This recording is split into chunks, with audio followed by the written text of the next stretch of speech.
Hello friends, welcome to our YouTube channel SCJob.in। আজকের ভিডিওতে আমি কথা বলবো Kalyani university B fourth semester political science major 4 অর্থাৎ পেপার 1 লং কোয়েশ্চেন সাজেশন 2025 নিয়ে। তো চলো প্রথমেই তোমাদের দেখিয়ে দিই তোমাদের fourth semester political science major 4 পেপারের সিলেবাসে কী রয়েছে। সিলেবাসের হেডলাইনে প্রথমেই তোমরা দেখতে পাচ্ছ Indian political thought modern, unit 1 Rammohan Roy, unit 2 Swami Vivekananda, unit 3 Syed Ahmad Khan ও Mohammad Iqbal, unit 4 Rabindranath Tagore, unit 5 MN Roy, unit 6 BR Ambedkar, unit 7 Pandita Ramabai, unit 8 Pandit Jawaharlal Nehru, unit 9 Ram Manohar Lohia. এবার তোমরা দেখে নাও কোন কোন ইউনিট থেকে কী প্রশ্ন তোমাদের সাজেশনে রয়েছে। প্রথম ইউনিটের প্রথম প্রশ্ন, রামমোহনের উদারনৈতিক মতবাদসমূহের পর্যালোচনা করো।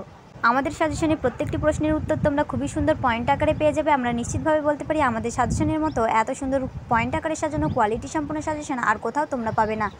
তোমরা যদি এই সাজেশনের সম্পূর্ণ ভিডিওটি দেখতে চাও তাহলে আমাদের চ্যানেলটি সাবস্ক্রাইব করে আমাদের চ্যানেল ভিজিট করে দেখে আসতে পারো। তোমাদের সুবিধার্থে এই ভিডিও ডেসক্রিপশনে সম্পূর্ণ ভিডিওর লিঙ্কটি দেওয়া থাকছে, সেই লিঙ্কে ক্লিক করে তোমরা ভিডিওটি দেখে নিতে পারো। তোমরা যদি আমাদের কাছ থেকে সাজেশন PDF কপি বাই করতে চাও তাহলে আমাদেরকে হোয়াটসঅ্যাপে মেসেজ করো।